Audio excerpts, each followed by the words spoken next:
Welcome, everybody. Thank you for coming. I'm excited to be joined with the Union of Concerned Scientists. We have Dr. Dominique Bachelet and Dr. Beverly Law. We also have a South Salem High School student, Angelique Prater. And I am going to turn it over now to Dominique. Good morning. My name is Dominique Bachelet. I'm a research professor at Oregon State University in the Department of Biological and Ecological Engineering. I have been modeling and teaching climate change impacts and recently created the climate change track in the Environmental Sciences program at Oregon State University. I have worked at the US EPA in Corvallis. I was the director of climate change science at the Nature Conservancy and a senior climate change scientist at the Conservation Biology Institute. I have contributed to several intergovernmental panel on climate change reports, and I am a fellow with the American Association for the Advances in Science for my work in climate change.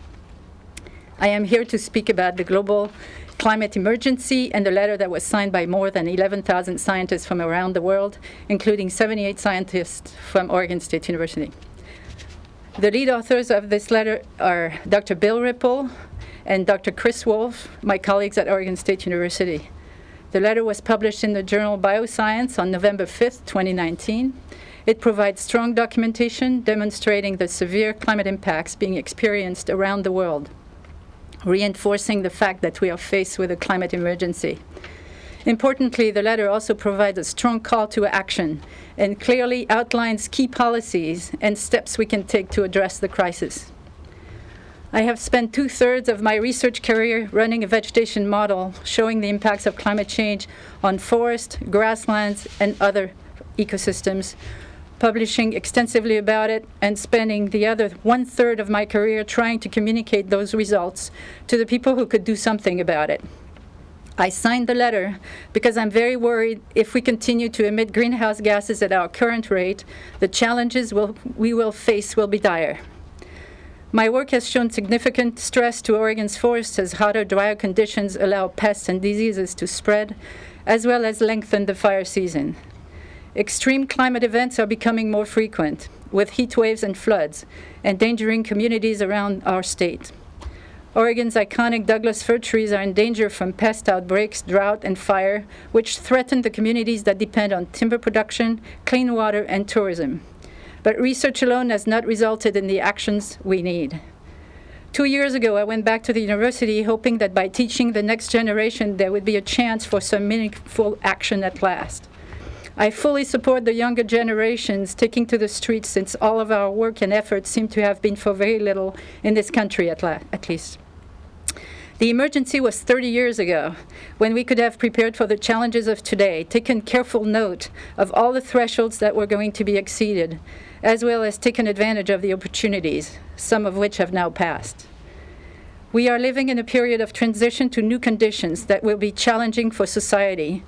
We have reached a time where global and local collaboration to reduce greenhouse gas emissions is essential if we want a decent future for the next generations. Oregon must play its part. Every ton of greenhouse gas we avoid releasing in our shared atmosphere matters, whether it comes from slash piles burning, ocean cargoes or freeway traffic, power plants or agricultural fields. The hopeful message is that since we cause these emissions, we can also do something about it to reduce them. We want to hope that a caring, educated society will change its way and turn to sustainability and cooperation between communities and countries to maintain a livable planet for humans. So I signed this letter to add my name and my voice to this call to action from scientists.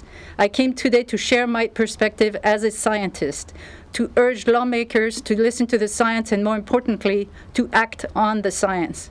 Please collaborate. Work together to adopt a strong climate law in 2020.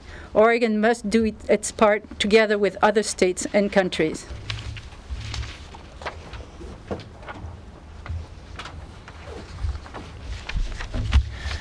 Good morning. My name is Dr. Beverly Law. I'm Professor of Global Change Biology and Terrestrial Systems Sciences at Oregon State University. I have been researching climate impacts on forests, the role of forests in absorbing carbon emissions, and land use strategies to increase forest carbon uptake that can also enhance biodiversity and water availability. I've been co-author on the National Climate Assessment, served on the IPCC expert panels, and I'm a fellow of the American Geophysical Union. The climate crisis is accelerating faster than most scientists expected. I signed the climate emergency letter because I've spent decades researching and teaching on this topic, while climate and land use impacts on ecosystems continued to multiply. 40 years ago, climate change trends were recognized as needing urgent action, and yet we haven't done enough to alter the greenhouse gas emissions trajectories that we're on. It's even more urgent now. Oregon is very strong in a piece of the climate solutions. Forests in the Pacific Northwest contain some of the highest living carbon per acre in the world.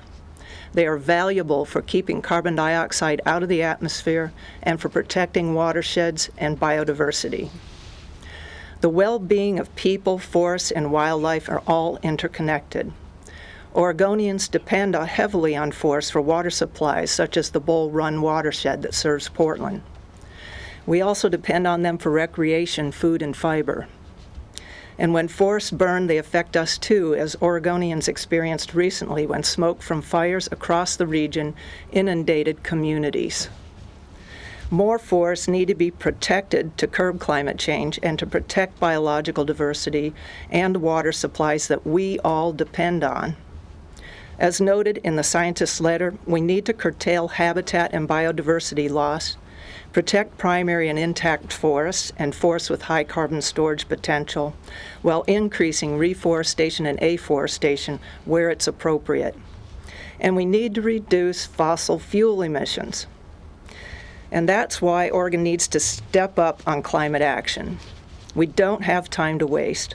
We need lawmakers to unite behind the science and pass legislation in 2020 that will set a strong cap for greenhouse gas emissions, invest in a clean energy transition, create incentives to preserve forests for their carbon storage, and support communities in adapting to climate change.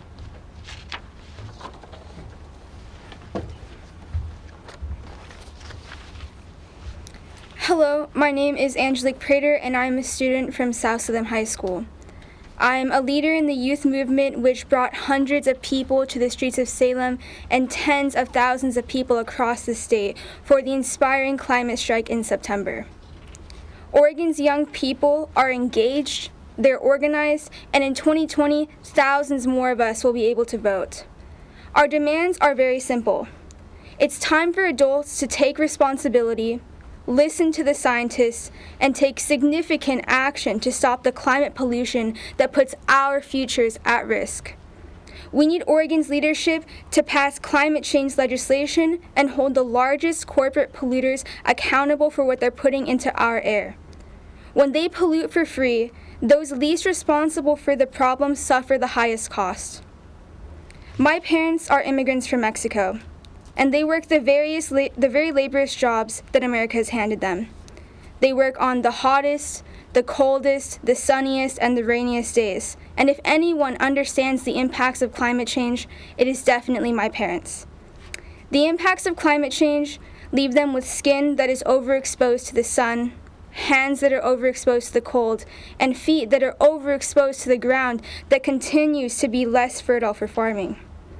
They have no choice but to work in these conditions. For them, they are unable to provide for our family unless they continue to function in these otherwise unimaginable conditions. Our communities, our people, our lives, and our futures deserve better than what is happening right now. And strong climate policy is the only way that people like my parents will receive justice and that my future can be saved. I followed the Clean Energy Jobs Bill this year and was very disappointed to see how the legislature failed and some members turned their back on democracy by running away and hiding out of the state. Holding corporate polluters accountable and making sure that investments, jobs, and protection from climate change to those who need it most are important in the solution for Oregon.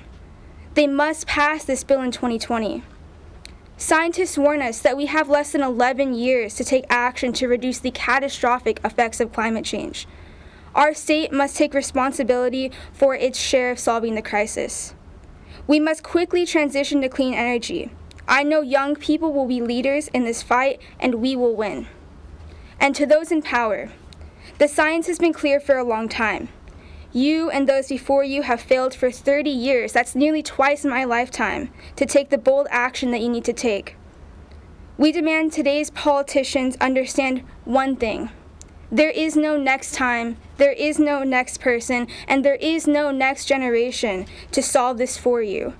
You are it. Time is running out for us and for future generations. We hope you can deliver. Don't let us down.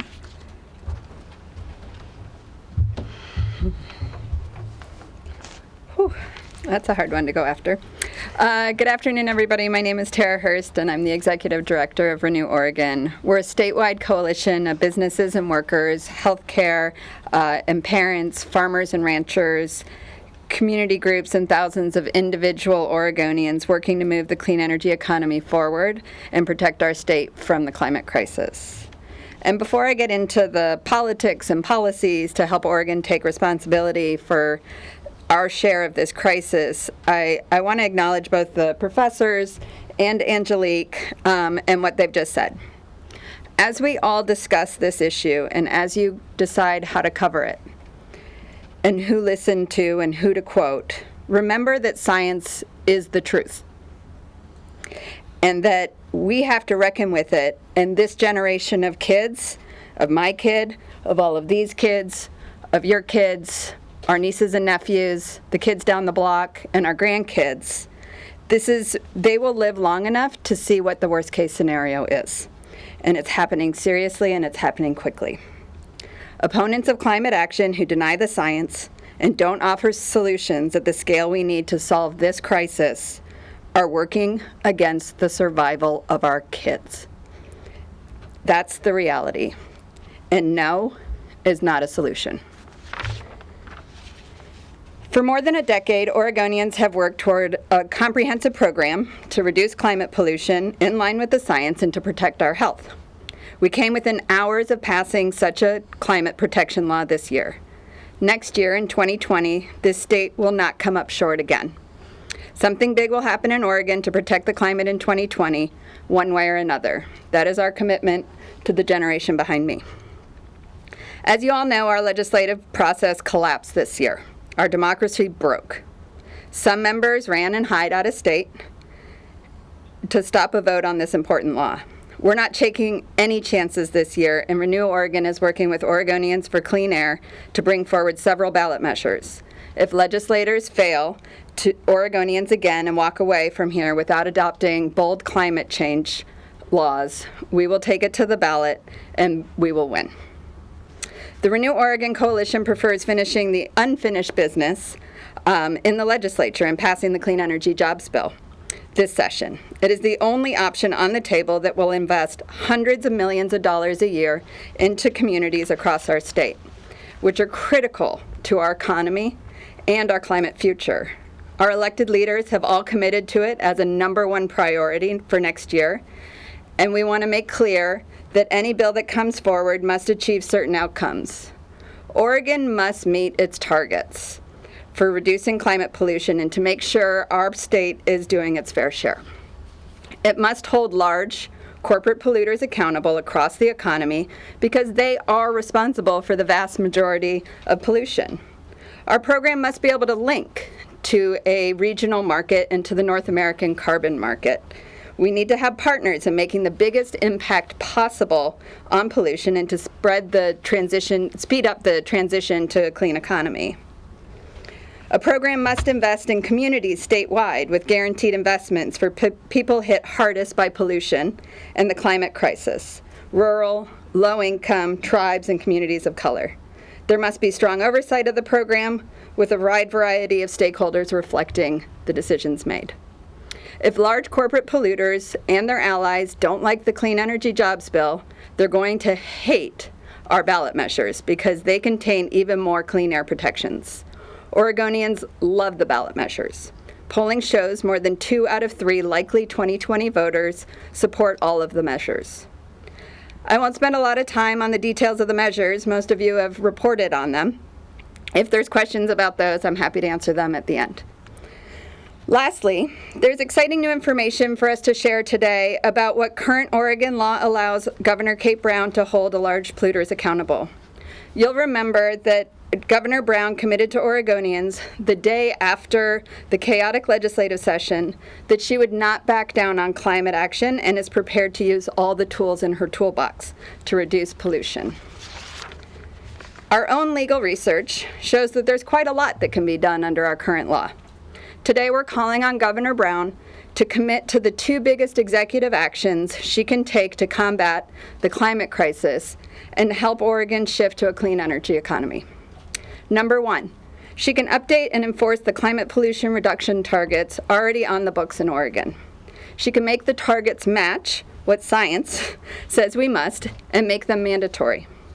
She can also instruct her state agencies to then put programs in place that will help us meet those goals. The first one that we are asking her to commit to doing is to double our clean fuel standard. Currently, our goal is at 10%, and we're calling on her to double it to 20%. This is a successful program, and it's been doing really well in Oregon. The governor often says we will not be judged by the facts of climate change, but what we did to stop it. Governor Brown, you have significant power to keep your promise to the kids of Oregon and to take bold action. We're asking you to commit to take these steps the day the legislature adjourns if the Clean Energy Jobs Bill does not pass. The bottom line is, we all agree legislation is the best path because it will contain the most detail, the most flexibility to make sure polluters are held accountable, and the investments needed to begin to flow to communities that need them as soon as possible. And we will give it our all in February. Large polluters and their allies should be clear on one thing. Climate action is coming, one way or another, in 2020. And Oregonians are hungry for it. We have hundreds of folks who came in today and who are advocating and talking with their legislators demanding climate action in 2020. Thank you. Open for questions. Yeah, I'm curious, Tara.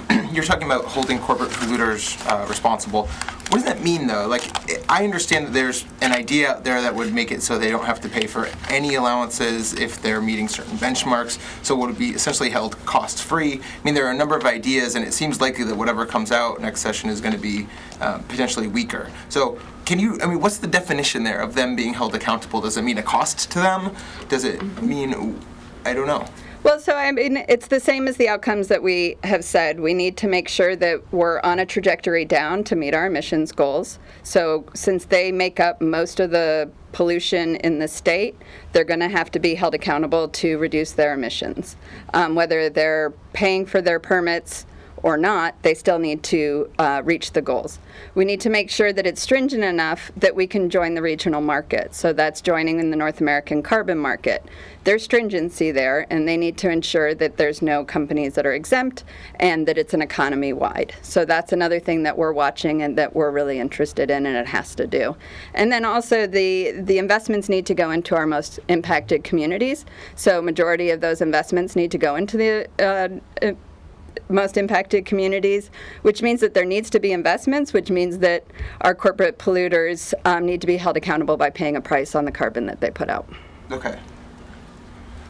Could you share the legal research you talked about in terms of an executive order? Yeah, we have a sheet, I believe, that you guys will get or you have gotten that goes through.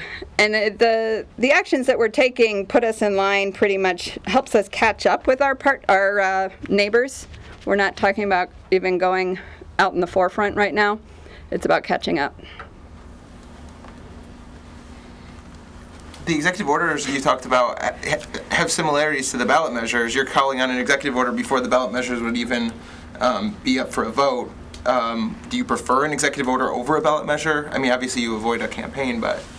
One executive order is similar to our 100% clean economy. Yeah, if we have the opportunity for the governor to get started in March instead of having to wait till voters get through it in November, that's our preference. This is a crisis, and we're missing days, weeks, months of their future. Yeah. How would you characterize the legislation that you expect to be introduced for the 2020 session, since Friday is the deadline for bill concepts? How would I characterize what's out there already, or what we're hoping for? What you expect to be in the legislation compared with the legislation which is not to be called HB 2020? So I would say that in 2018, we made significant concessions to try and get a bill passed. 2019, we did the same thing. That was the bill that shall not be named. And we are, again, I'm going to be a broken record. We care that the emissions targets are met. We care that it links to a regional market, and a bill that they put forward and ultimately pass would do those things, and that the investments go, that a majority of the benefits go to most impacted communities. When I had talked with Senator Dembro and Representative Power a couple of months ago, they'd expected bill concepts to be discussed by now, and that hasn't happened. Is there room for negotiations? What's going on at this point? I mean, you guys have been reporting on, or Dirk just reported on what's been happening with the proposals. I think this is pretty normal for the legislative, especially after a blow up like what happened in the summer, for folks to kind of go take a couple minutes, talk to stakeholders, figure out if there is a path forward. I feel pretty good about the conversations and where the conversations are going, and that there will be a lot of ideas out there. Not all of them have to be good, and that at the end of the day, we will get to something that caps emissions, puts a price on it, and invests in our communities. You just spoke to stakeholder. You mentioned stakeholders. Did you speak to any of these people yet who were strongly opposing the last bill? We have been across the state, and we continue to be across the state to make sure that we're all in this together. We have been speaking with not just the folks that were opposed to it, but people who maybe heard a lot of misinformation and were concerned about it. And the end of the day, we can either delay and pay, or we can plan and prosper in Oregon. So we can't afford the cost of climate and the cost of climate change without holding our corporate polluters accountable, and that is what we've been talking with stakeholders across the state. When you spoke to them, what did you learn from those conversations, the stakeholders who were strongly opposing the last bill? It's the same that we all heard. There's a lot of concern, and there's a lot of misinformation. And unfortunately, trying to wade through misinformation, what that means is you kind of have a lot of different types of discussions, and it's not always a climate advocacy group that should be the ones up front, but it's everybody who understand and kind of knew the implications and the ins and outs of this plan, and doing a lot of the myth busting and cleanup from what people thought this bill would do. And everybody, I would say, can agree on our climate is changing. We may not all agree on why or how, although I'll stick with the scientists on that. And it's just a matter of what we do. A lot of Republican lawmakers are just fundamentally against working on something of this magnitude in a short session. I've heard it from a few of them. Mm-hmm. Why wait to call on Governor Brown until after the session? Why not ask her to do something now? It's a good question. I would say that this is unfinished business, so it actually goes right in line with what a short session is for. And it's an emergency, so you hit 2 out of the 3. The other would be budget. The reason that we want the legislation to go through is all the reasons that we've outlined multiple times, which is really, A, we need to get moving on this. We should have been already doing the rulemaking right now, and we're wasting time. And B, this has been a really thoughtful and long conversation, almost over a decade, and the different flexible mechanisms that have been built into this policy, and the way that it works with business, and that's why and the investments that it makes into our communities, that's why we would prefer the legislation and allow a little bit of space. Since it's a month long, we really would like to get this done through the legislature. Do you have any assurance from the governor that she would, that what you're proposing in terms of an executive order is in line with what she wants to do, or have you heard what she might be thinking of in terms of that? I think that the governor has said that she'll do everything in her powers on climate, and in our mind, it's very clear what those things on climate are. And so now that we have more of the legal research to back that up, we feel confident that she has said that she'll use every tool in her toolbox. We're basically laying the tools out.